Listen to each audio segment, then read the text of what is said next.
दोस्तों, लेबनान पर हमले जारी हैं। इस गलतफहमी में कोई ना आए कि अब ईरान पे बात हो रही है, डील होगी, उसके बाद फैसला होगा। नहीं, इजराइल ने कल ही कह दिया था कि बातचीत चलती रहेगी और हम हमले जारी रखेंगे। आपको क्लियर कर दूं एक बात और, डोनाल्ड ट्रंप ने प्रेशर किया था। डोनाल्ड ट्रंप ने फोन करके नेतन्याहू से कहा था कि लेबनान से बात करो, वरना ईरान से हमारी डील खराब होगी और हमें डील करनी है। जी हाँ, रिपोर्ट्स कह रही हैं। तब जाकर इस जिद्दी नेतन्याहू ने, कातिल नेतन्याहू ने लेबनान से कहा कि हम आपसे डायरेक्ट बातचीत करने को राजी हैं, लेकिन हमला भी जारी रखेंगे। यही वजह है कि बातचीत की उम्मीद दिखाई जा रही है, लेकिन लेबनान में नरसंहार, तबाही मचाई जा रही है। लेबनान पर इजराइल के खौफनाक हमले जारी हैं। देखिए,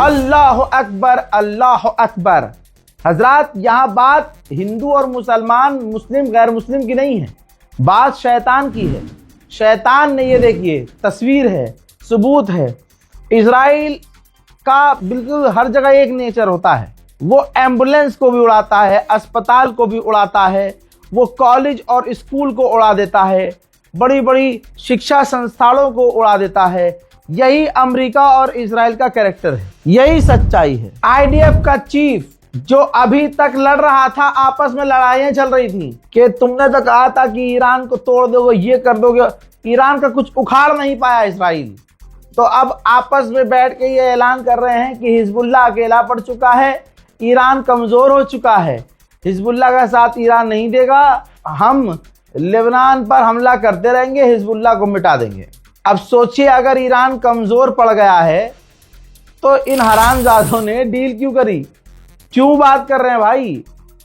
बात ऐसी है, 7,000 घर ईरान के हमलों में इजराइल के तबाह हुए हैं, ये एक सच्चाई है। अरे, जो अपने मुल्क से तुर्की की मीडिया को, जर्मन मीडिया को गिरफ्तार करके भेज देता है वापस, सिर्फ इसलिए क्योंकि ईरान की मिसाइल इनकी जमीनों पर गिरी और वो रिकॉर्ड करा और दुनिया को दिखाया तुर्किश मीडिया ने, यूरोपियन मीडिया ने। इस बिना पर, सिर्फ इस चीज से चिढ़कर, जिन्होंने विदेशी पत्रकारों को अपने मुल्क से निकाल दिया, बताओ वो एक्सेप्ट करेंगे उनका कितना नुकसान हुआ है? हजरात, मोदी सरकार और मोदी को किनारे कर दीजिए। विदेश नीति हमारी हमेशा से फिलिस्तीन के साथ रही है। भारत की विदेश नीति, अरे भाड़ बजाए सारे नेता, विदेश नीति भारत की अभी से नहीं, जब से हमारा भारतवर्ष बना है तब से मजलूमों के साथ हम रहे हैं और जालिम के खिलाफ। ये तो मोदी आ गए हैं तो कंफ्यूजन हो गई है, क्योंकि हिम्मत नहीं है उनकी खुलकर साफ बोलने की। बोलने के लिए बोल तो इनके अब्बा गए थे, माननीय अटल बिहारी वाजपेयी। वो स्वर्गीय आदमी पहले ही कह गया था खुल्लम खुल्ला कि फिलिस्तीन की ज़मीन फिलिस्तीनियों की है, अरब की ज़मीन अरबों की है, उनमें यहूदियों का कोई काम नहीं। और यहूदियों ने जो फिलिस्तीनियों की ज़मीन पर कब्जा किया है, आज नहीं तो कल उससे पीछे हटना होगा। ये स्वर्गीय अटल बिहारी वाजपेयी कह के गए हैं। और अब जो गंदे लोग सरकार में बैठे हुए हैं, चाहे वो मोदी हो चाहे कोई और हो, उनको पता है माननीय अटल बिहारी वाजपेयी ये कह के गए हैं और इजराइल गलत है, लेकिन क्योंकि खुद गलत हैं तो इजराइल इनको भाई दिख रहा है। लेकिन एग्जाम्पल देखना चाहिए ना, जिसको फादरलैंड बनाया था ऐसा फाड़ा गया है उसे कि अब अगले 100 साल तक ईरान पर हमला करने का ख्वाब नहीं सोचेगा। ट्रंप की धमकी से डायपर में हक देने वाला ट्रम्प की धमकी से डायपर में लहंगा निकाल देने वाला। बताइए, आज सोचने पर मजबूर जरूर होगा कि दोस्ती तो ईरान से रखनी चाहिए थी। बहरहाल इंडियन गवर्नमेंट का आप स्टेटमेंट देख लो। भारत ने, जी हाँ, हमारे मुल्क ने लेबनान पर जो हमले हुए हैं चिंता व्यक्त की है। आतंकवादी जो हमले हुए हैं लेबनान के ऊपर इजरायली, चिंता व्यक्त की है। भारत ने कंसर्न जताया है कि ये गलत हो रहा है। तो ये भारत का स्टेटमेंट देख लीजिए हजरात, ये भारत का स्टेटमेंट है कि ये जो लेबनान पर हमले हो रहे हैं ये गलत हैं, चिंताजनक बात है, चिंता है भारत को, कंसर्न, भारत के लिए ये चीज अच्छी नहीं है, भारत को अच्छा नहीं लग रहा है। ये हमारी भारत की विदेश नीति है। हिजबुल्लाह के नाम पर पूरे लेबनान पर इजराइल बमबारी कर रहा है। इसके बावजूद हिजबुल्लाह के लीडर ने कहा है कि हम हार नहीं मानेंगे, विरोध करते रहेंगे और अपनी जमीन के लिए लड़ते रहेंगे। आपने ये तबाही देख ली जो तबाही लेबनान में मची। हिजबुल्लाह अभी भी झुका नहीं। हिजबुल्लाह ने अपनी साइड से इजराइल पर कई तरह के रॉकेट दागे हैं।